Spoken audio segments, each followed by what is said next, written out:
So I may have found some clue on why the Spanish were not great at doing business in the Philippines. I'm reading this book, The State of the Philippines in 1810 by Thomas de Comin. In the previous video, I was sharing how Thomas de Comin was noting down that the Spanish weren't great at running the businesses of the Philippines.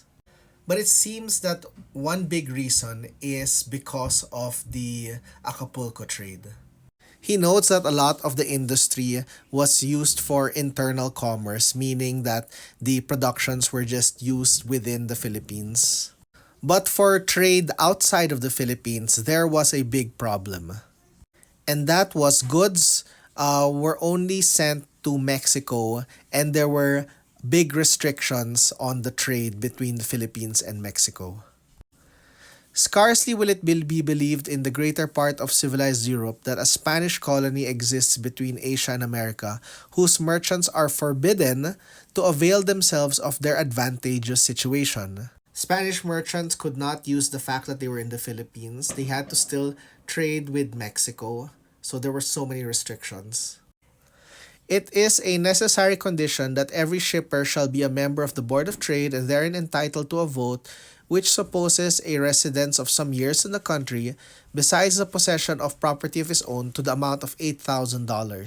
He is compelled to join with the other members in order to be enabled to ship his goods in bales of a determined form and dimensions in one single vessel, arranged, fitted out, and commanded by officers of the Royal Navy under the character of a man of war. He has also to contribute his proportionate share of the $20,000, which in the shape of a present are given to the commander at the end of every round-trip voyage. He cannot in any way interfere in the choice or qualities of the vessel, notwithstanding his property is to be adventured in her.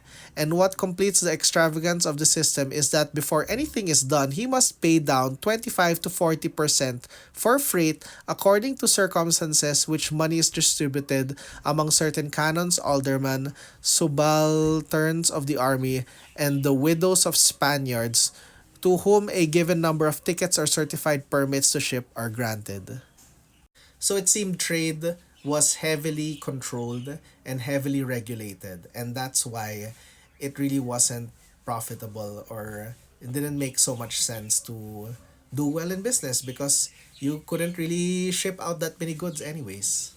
As an example, in such manner that I have seen $500 offered for the transfer of a right to ship 3 bales which scarcely contained goods to the amount